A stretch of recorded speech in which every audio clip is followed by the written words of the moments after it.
Hello and welcome to the 21st Century Work-Life podcast, where we talk about how the world of work and our attitudes to work are changing. My name is Pilar Orti. I'm your host, and you can find everything about what I do over at virtualnotdistant.com. And this is I'm going to say very, very special and long overdue episode, because I have a guest with me who I've been wanting to meet for a while. So, as I've been doing recently, before I introduce the guest with the proper introduction, can I just ask you to say hello to our listeners? Good afternoon, good morning, good evening, wherever you are. I'm Jack Nilles. Welcome, Jack Nilles. And I have to say, this is a bit of a spoiler for everyone listening who hasn't come across your work. Jack, am I right in saying that you were the person that came up with the word telecommute and telework? That's exactly right. Wow. In 1973. Wow. And I am looking forward to hearing about why and how you came up with those terms. So let's just start with the very beginning. I understand that you started your professional career as a physicist, even at one point consulting for NASA, and that you later joined the University of Southern California as director for interdisciplinary research in 1973. And around then, you published the Telecommunications Transportation Trade-off. And you're, of course, also the author of Making Telecommuting Happen, a guide for telemanagers and telecommuters and managing telework. And you are the president and co-founder of JALA, which is dedicated to involving telework as a central change agent for satisfying major strategic goals. So let's start at the very beginning, at the beginning of your career. My first career was as an officer in the United States Air Force, and then later with the Aerospace Corporation, was the engineering background for the Air Force space program. I consulted with NASA to help them select the cameras to use to map the moon so they could figure out where to land the Apollo landing vehicles. As part of my work in the aerospace program, it was all very highly classified. And I got really tired of that. I said, what can I put on my resume? They said, what did you do? Well, I worked for 15 or 20 years for this company. Yeah, but what did you do? Nobody will tell me. So I said, I was looking around for some other way, someplace else to do something different. So I said, well, let's ask people in the civilian world about how we can use our technology to help them. I came across a urban planner who said to me, well, if you people can put man on the moon, why can't you do something about traffic? I thought, that's a really good idea. And so I got really interested in this and started thinking about how you could use the technology to reduce traffic. Mm-hmm. You think about the fundamentals. Generally, the reason we have traffic jams is that people get in their cars by themselves and they drive to work someplace, and half of them are driving to an office somewhere. And what do they do in the office? They pick up their phone and talk to somebody else somewhere else.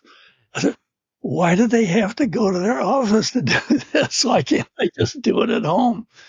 And that began the thing. I got really intrigued by this, and I was the secretary of the corporate planning committee.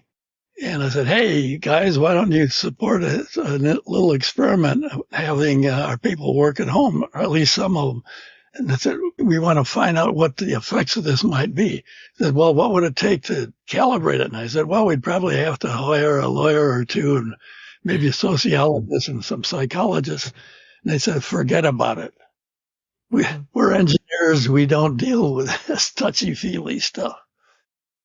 So I was really mad about this, and I was complaining to a friend of mine at University of Southern California. So he said, well, why don't you come here and do it? So that's the long story for my transition from being a rocket scientist to being a director of interdisciplinary programs at USC. But one of the first programs I wanted to work on was, and I'll give you the title of the project, it was the development of policy on the telecommunications-transportation trade-off. We got a grant from the National Science Foundation to do this. And first thing I did is, look, people will fall asleep just listening to the title of this work. They have to think of something catchier. And I came up with telecommuting because the first emphasis is to reduce the commute to work, to zero in many cases. But employers, they're interested in work being done. So I said, well, let's also call it telework because that pleases the employers. Telecommuting pleases the commuters. So either one works depending on what your attitude toward this is. Wow. Anyway, we tested it out. So one second, Jack, because there's so much in there I want to ask you before we go into test. So you said the technology was available. What technology was there for people to be able to work from home then? It's called telephone. That they don't have any of those anymore. No one uses it now. So I'm really glad to hear that actually the telephone is a very powerful tool. Yes. That's right. So in 1973, the technology that people used to talk to each other vocally without sending a text or anything was a telephone. But if they're working with computers, as most of the people in our experiment were, the telephone was not technically competent. It couldn't handle the bandwidth needed to send data back and forth instantly as they were working. So we set up our experiments so that we were putting people not working from home, but in satellite offices near where they lived, so they didn't have to get in their cars to get to work or the mass transit or whatever. They typed into a mini computer at that center. So it was collecting all the data they would type, at higher speed than the phone line could handle. And then at night, the computer would send all the data up the line to the company's mainframe, which is in downtown Los Angeles. There are always easy technological ways to get around most of these problems, which has always made me say, that technology isn't what's inhibiting telework. It's the problem between managers' brains that's the problem, not the technology. Yeah. So if I understood correctly, it was a mixture between the people working from home and using the satellite offices, the setup for the experiment. Wonderful. Okay, nice. So you were actually looking at different things in there as well from our eyes now. You're almost like, can we give people offices near to their homes and support and supply their homes? Yeah, nice. Yeah, because, by then, the personal computer had not been invented, or at least not put into production anywhere. That didn't happen until, like 1981, the IBM C came out. So here was, between 1973 and 1981, we were still in this mode of having, people work in or near satellite offices or something like this, and that communicated with the company mainframe. Good. Let's carry on. Let me carry where I stopped you. The experiment was a success. Okay. We ran it into 1974. Productivity went up by 15% for the people. And the thing that impelled the company to take us on in the first place. Oh, by the way, I should point out, I wanted to work with an actual real live company, not tested on graduate students someplace. Yeah. Because it's a biased sample. So we want to work with a real company with real employees and see what this happened. Anyway, it was a big experiment. Productivity went up. We figured if the company made this available to much of their staff, their space savings and the turnover rate, they were experiencing 1/3 of their staff would disappear every year and they'd have to hire new ones. That's expensive. Turnaround rate went to 0. Wow. Space savings went up considerably. Productivity went up. What's not to like? We figured they $4 to $5 million a year if they had this full time for their employees. Great. Company said, this is wonderful. We're not going to do it. Right. Why not? Well, we're a non-union company, and we figured if we have these satellite offices scattered around, why the union can come in and organize them one by one, and then at some point we'd be forced to be a union company. Okay. So we're not going to do it. A couple months after this meeting, we, have the project's over. A couple of months later, I was in a meeting with the chief planner, the strategic planner for the AFL-CIO, the big labor union organization in the United States. And I told him about telecommuting. He says, "Oh, that's a terrible idea." I said, "Why?" He says, "Well, if your employees are scattered all over the place, how will we ever organize them?" Yeah. Company didn't like it because it was too easily to get organized. The unions didn't like it. It was too hard to get it organized. This is the kind of management distortion that has plagued it ever since. Yeah. It's also that fear, I think. For me, what I'm here, I'm trying to get into the skins of all these people thinking, what on earth is this guy talking about? How are we going to do this? This is going to be so much work. I don't know how to do this because I think a lot of the time the people in charge don't know for whatever reason. And because we don't know how to do it, we're very afraid. And it's a huge change. Absolutely. Well, it is major culture shock as we have spent the last 50 years trying to come. But it really is. I mean, my sequence usually of getting a company involved in this is to start, say, at time zero, get in to talk to the president of the company, the CEO, and explain what all this is and how it really works. And here's some evidence we have that it works for real companies, the real world. Maybe not your company, but your company is close enough to these that you can do it. And and they says, well, yeah, okay. After 6 or 7 months, we can talk to some of the mid-level managers, and we have to explain the whole thing all over again to them. And so finally, after roughly on average about 2 years after that first meeting, the company says, okay, let's try it. Yeah. To be in this business, you have to be really patient. Yes. Yeah, this has been the problem, I think, with the pandemic, is that it was such a rush. And we know and we knew that this just takes so long because of all the, like you were saying, the psychological and sociological change. The other crucial thing, once you finally started, we were very careful to make sure the company's rules and procedures were okay. All the legal questions they worried about were okay with their lawyers. That we had work procedures set up properly for all this. The technologists to make sure it was possible to provide the proper technology to let people work remotely and so forth.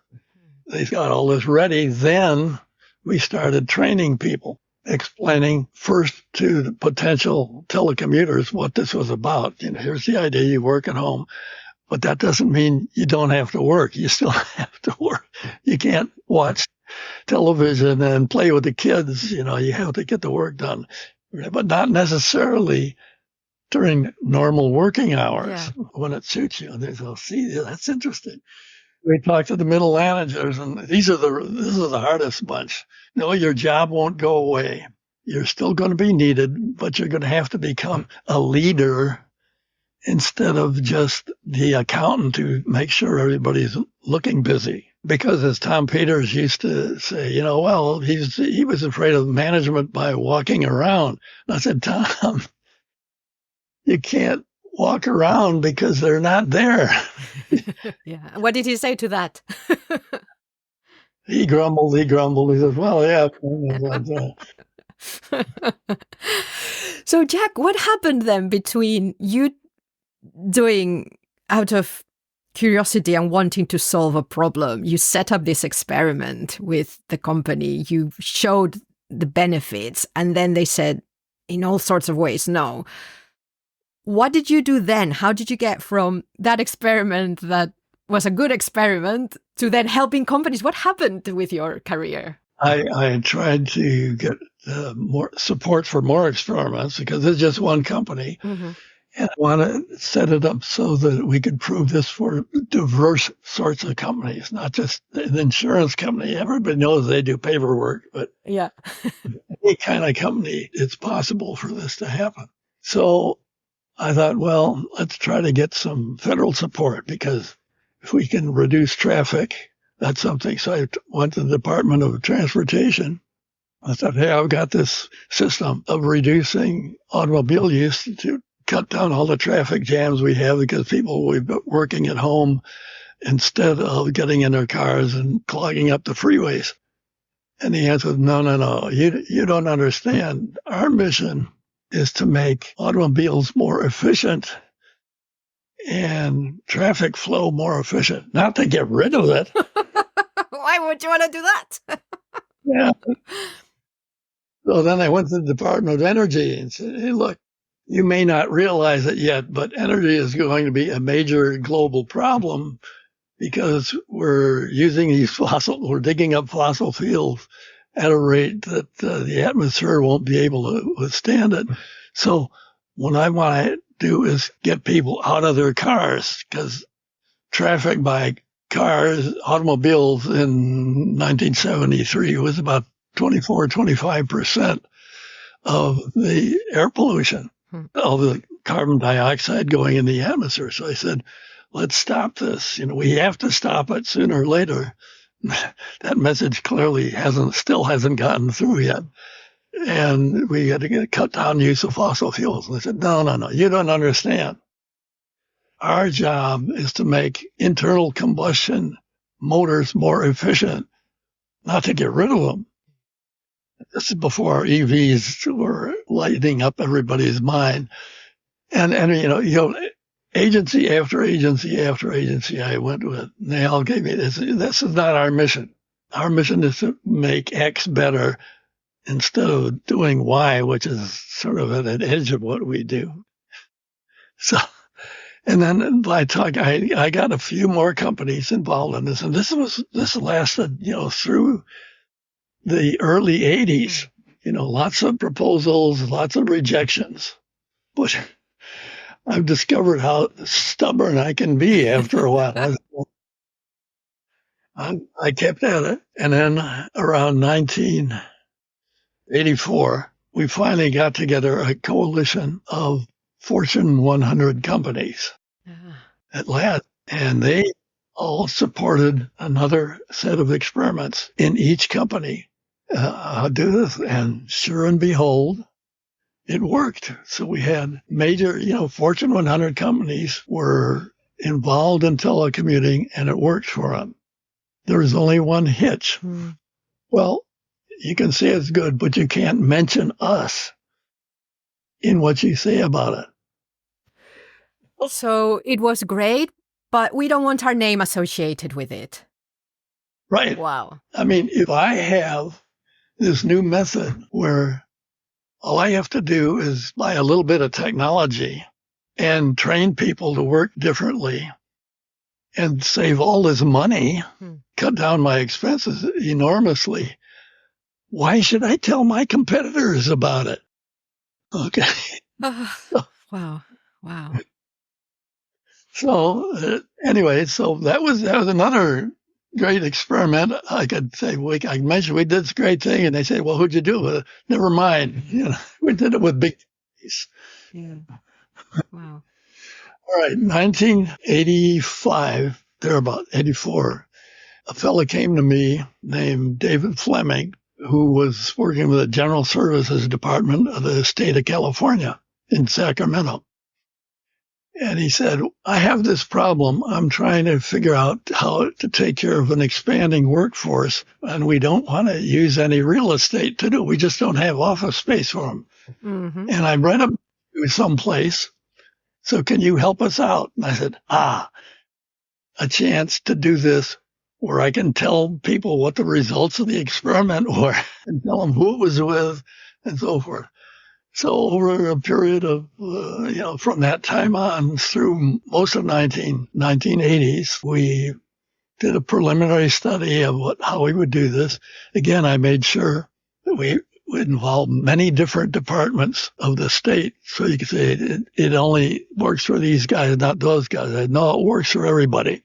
And so we put together a proposal, and it inched its way through the process. And we finally implemented a program, trained several hundred state employees from different places around the state. Program was a great success, and we could talk about it.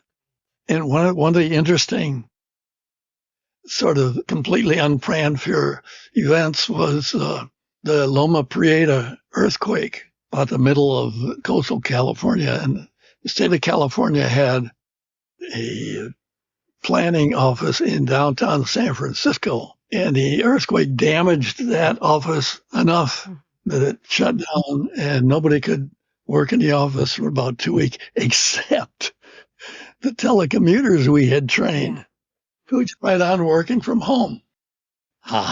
So,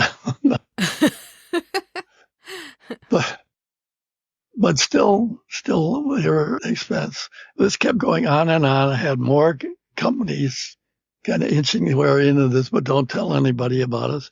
The state program was over around 1990, and we did another one with the city of Los Angeles, and same results. Surprise, surprise, it works for everybody. Except after this success, the population of LA elected a new mayor who was the old time everybody in the office.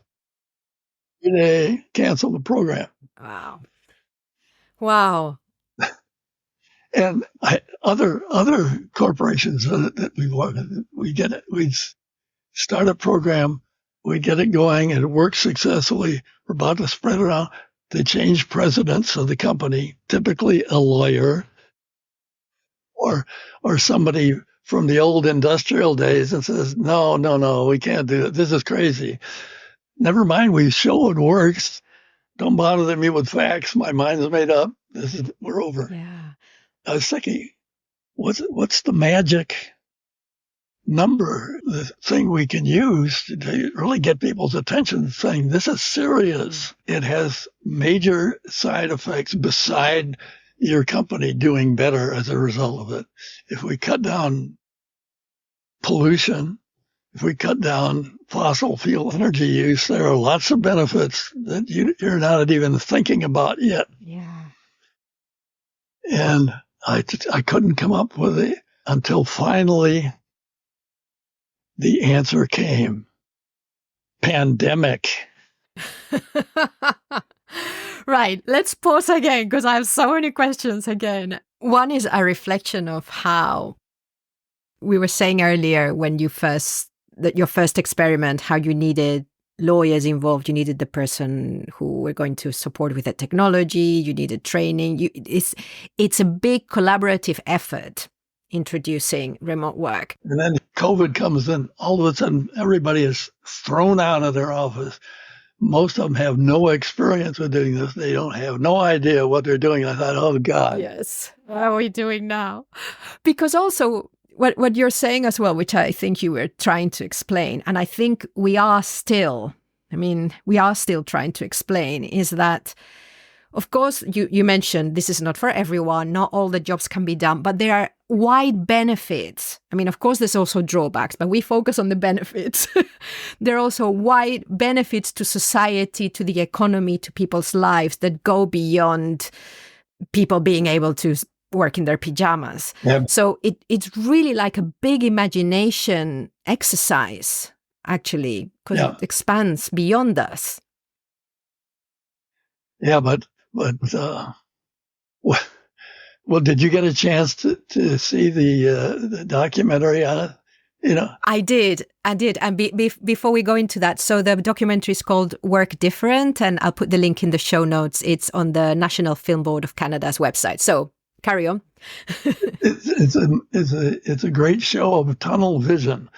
People, I'm only worried about my job. My job is doing this and not doing crazy experiments for other people. Yeah, well, but that's nice, but not if it affects my paycheck. That's the problem.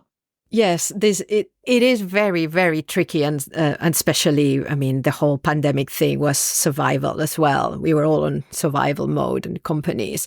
But I've got one question before we go from that, because I think that's very interesting as well. So you mentioned that part of the experiment was giving training to the people who were going to telecommute. Now, a lot of the training now, or a lot of the focus of the training now in 2024 is around the technology. But the technology then, I imagine, wasn't as complicated. What did the training involve of the people you were working with? It involved thinking, reevaluating your point of view about work, about how it's done, who's responsible for what, how do you make sure it's happening, how to evaluate the results. Our training had almost nothing to do with technology this entire period. Technology has never been the problem. You can always find IT guys who'll set up damn near anything you want to do with it. And it gets so simple now. Everybody, at least new employees, young kids, know all this stuff. That's not an issue. So you don't train people to use the technology. They already know it. In early 80s, maybe they didn't. But that training we left to somebody else. Uh-huh.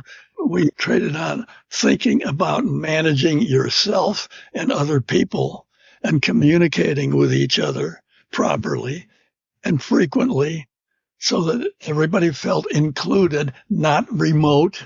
Mm-hmm. Yeah. And together working with each other. And it works. Mm-hmm. It works. And I've had, managers come up to me after they'd been at this and said, I had the totally wrong idea about this when we began with. I thought, oh God, now they're going to put another management burden on top of me. And I say, look, our management technique is to relieve you from being the cop, making sure the people are working, forcing them to get to work. Our emphasis is on motivating the people to get the work done in the easiest way for them to do it and working with each other appropriately. And I said, yeah, it works. Everybody comes up, later, years maybe later and said, you changed my life. Yeah. So that's not here. But when COVID hit, I thought, man, it's going to be a disaster. That all these people were flung into this overnight, no idea how to manage this stuff.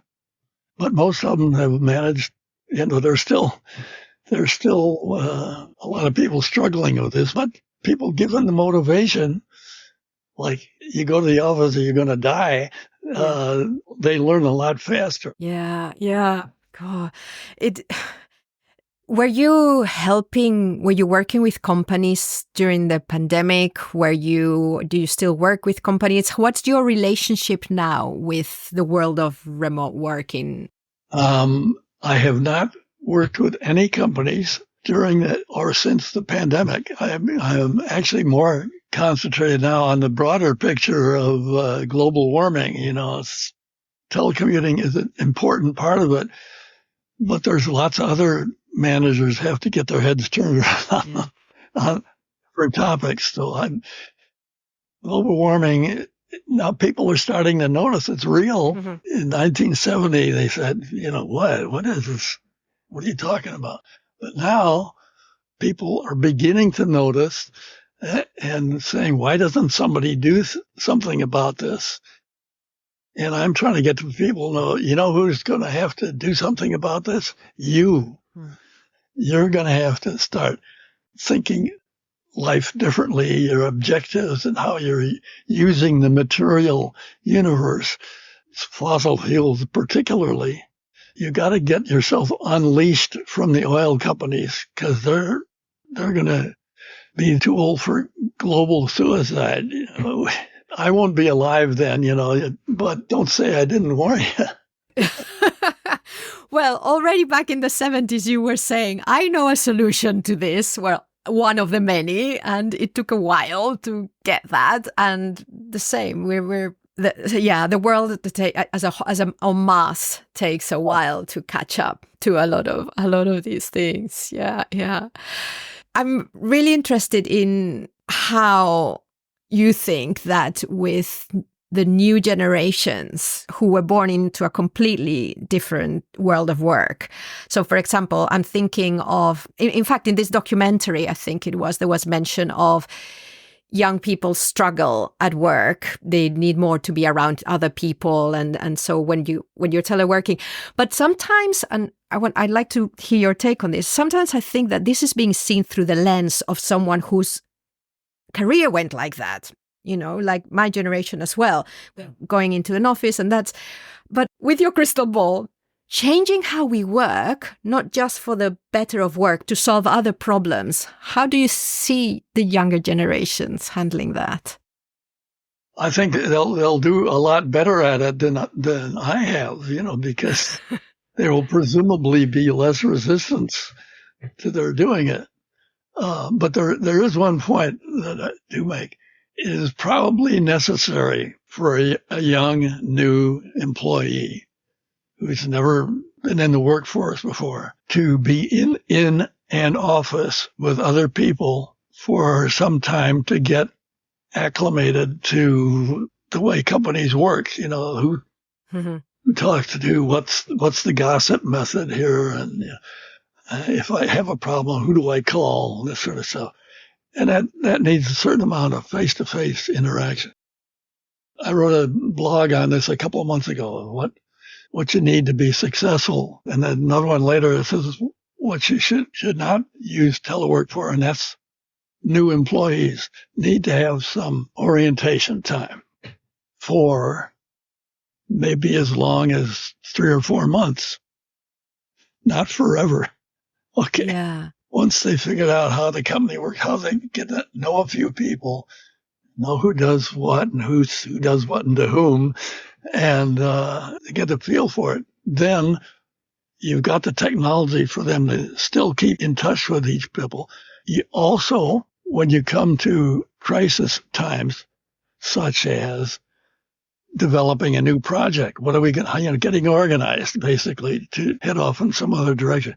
You probably need some face-to-face time in the same facility, deciding what we're going to do and who's going to do what, and, setting up the organizational structure, after which everybody go off and do their work and don't have any more meetings. Those are counterproductive. Anyway. I think you make a very good point that actually I hadn't really thought of, which was that I always think that schools are not just a place to give young people information, but it's the place where they start to socialize, as in where socialization takes place, and they learn to get on with others. And then to your point, if you then go into the workplace and you have people around you, you're learning now to operate in society where you're not with your peers, where there's people of different generations, where you start to come across hierarchy. And that, we'll see. But at the moment, it's definitely easier to do that co-located in person. It's definitely faster, and it requires less of it to be driven by the individual. And when you've got a young person, they're less, I think we need to give them more support.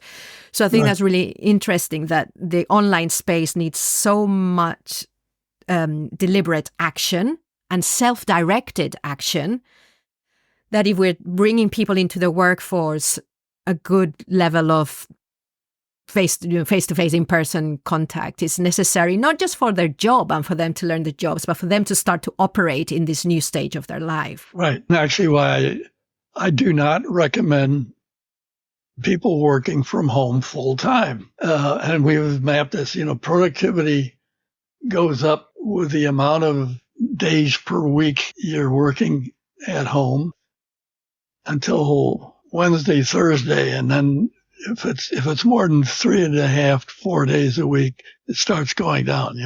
I never expected early on more than about 4 or 5% of people would be full-time home-based teleworkers.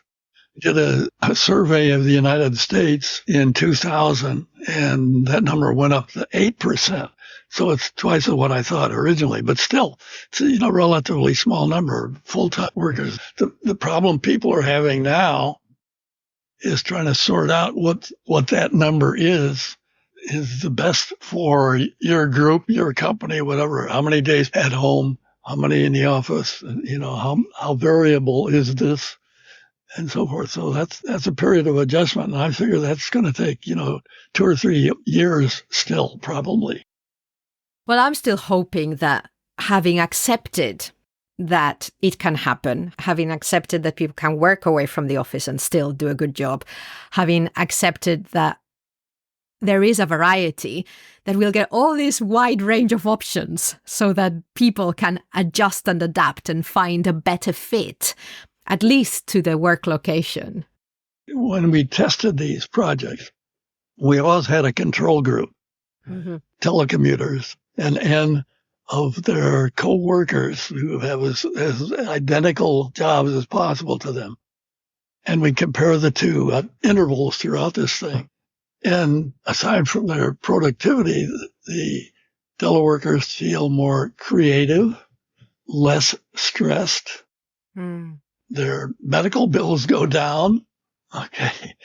Clearly clothing and eating bills don't go down, when they're not working near restaurants downtown, which is a problem for restaurants downtown because they're now emptying. Office space is now settling down to about 30 to 50% of what it used to be. Yeah. That is a problem, but cities are starting to adapt and are converting some buildings into housing and so forth. So this is a long process. It took me 48 years for COVID to happen. I think it hit at a time when the world kind of could cope with it in the best way possible. So for that, this is amazing. I mean, in a way, it's really interesting to hear. For me, you're like the first remote work advocate. We can call it telecommuting, but for me, having been in this bubble of people advocating for remote work, I don't know if this is good or bad, but I hear your stories and I'm like, only you lasted in there and you hurrahed and championed for a very long while without the world giving you some kind of, okay, it could happen tomorrow, because the technology is what I think that the accessibility in technology and the personal computer and of course the internet and Wi-Fi at least made people be able to kind of see how this could happen, but maybe no, not for me and not for me to try, but kind of, okay, but when you started, it must have been very difficult to imagine that. Well, I have a vivid imagination, so I don't know. Yes. A blessing and a curse. People tell me they want to be a consultant in this. I said, well, there are 2 requirements. One, persistence. You need to be really persistent. And 2, you need a day job because you're not going to live off this kind of thing. Yeah. Jack, I am amazed at what we've covered. I mean, we could cover things for a while. I told you you'd have a problem shutting me up once I get started. No, it's delightful. That's exactly what we like. Is there anything else that you want to share about your journey? Journey seems like it's not strong enough, but your persistence through telecommuting, from picturing in your head how this, what this world could be like, to then advocating, and then to where you want to go next. Is there anything else you'd like to share with me and our listeners? I used to read as a kid a lot of science fiction. And the more I got into this, both in the Air Force and this, is that science fiction is not even close to what reality is if you change it properly. And it is up to each and every one of us to change things in the way that will benefit not just us, but the rest of the world as well. Otherwise, I mean, there's no place to go to from here. Elon Musk notwithstanding, you can't move all of us to Mars. Yes. And it's a hostile environment anyway, even more hostile than we're going to make it here. And I wouldn't want us all to go to Mars. We'll destroy that as well. If there were Martians, they've already done a pretty good job of it already. Great. Well, listeners, I recommend that you check out, the documentary that Jack was referring to, which is called Work Different. It's in both French and English, so it's got subtitles about 50 minutes long. And I think it's a good advocate tool because it covers the resistance and the advocacy, and it covers the minute personal detail and the broad sociological. Yeah. How did you get involved in that documentary? They called me one day and they said, "Do you want to do a documentary on this?" I said, "Why not?" I'm retired, right? Yes. So. Did you learn anything from that documentary and from either working on it or watching it that maybe struck you? Well, so in the 90s, my wife Layla and I spent a good part of our time commuting to Europe and Asia, telling people what a great thing telecommuting was. And I found basically the same attitudes on the part of managers everywhere, in Europe, Japan, in Australia. It's all the same kinds of resistance. It's a human characteristic. Never mind what language you're speaking, what society you're in. Everybody is afraid of change. Show them that change is not bad if you do it properly. And the documentary, it was just a good example of how that process flows. People say, that's not possible. And finally, you edge them along and they say, hey, this may not be so bad after all. And let's keep at it, fella. Yes. Listeners, do check out Work Different. And if you want to read what Jack is up to at the moment, what he's thinking about, what he's advocating for, then go over to jalahq.com/blog. That's JALAHQ.com/blog. And we'll put a link in the show notes as well.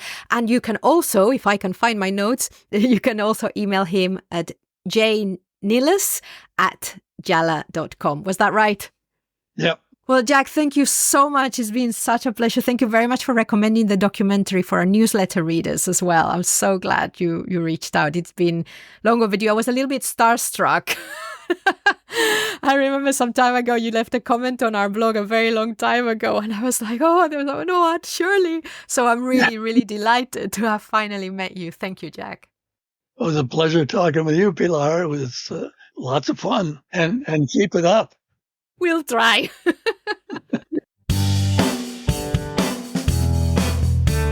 A big thank you for listening to the 21st Century Work Life podcast. We know there are many other shows for you to choose from. Remember to subscribe to the show on your favorite podcast app, and you can check out the full show notes over at virtualnotdistant.com/podcasts. Talking of podcasts, we have another show you can listen to, Management Cafe, which you should also be able to find on all podcast apps. I have been Pilar Orti. Wherever you are, whatever you're doing, enjoy.